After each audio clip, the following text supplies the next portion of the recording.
एक तल्ख हकीकत पर बात करना चाहता हूँ।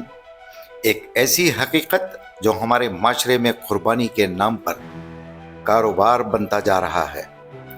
दोस्तों, कुर्बानी सिर्फ बकरा, दुम्बा, गाय और ऊंट ज़ुबा करने का नाम नहीं।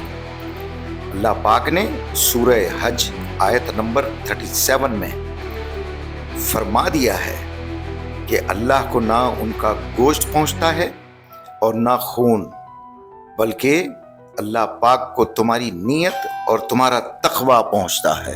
मैं उन कारोबारी हजरात से कहना चाहता हूं जो कुर्बानी के जानवरों के साथ जुल्म करते हैं। आप जानवरों को मोटा करने के चक्कर में ऐसा फूड खिलाते हैं और ऐसे इंजेक्शंस लगवाते हैं जिससे जानवर मोटा और बहुत मोटा हो जाता है, बल्कि वो चल फिर भी नहीं सकता।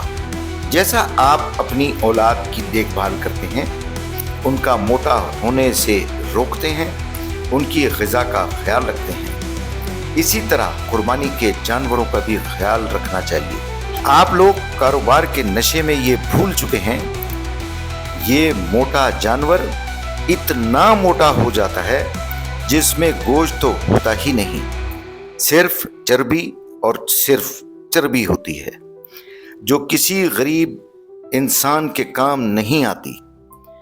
कारोबारी हजरात, आप खुद भी गुनाहगार हो रहे हैं और मार्केटिंग करके एक आम इंसान को भी गुमराह कर रहे हैं। वो आम इंसान जानवरों को मोटा देखकर और उनकी खूबसूरती देखकर करोड़ों रुपए का खरीद लेता है, जिससे किसी गरीब इंसान को इस कुर्बानी का कोई फ़ायदा नहीं होता, क्योंकि इसमें सिर्फ चर्बी होती है। जानवरों को बहुत प्यार से, मोहब्बत से ज़ुबा करना चाहिए।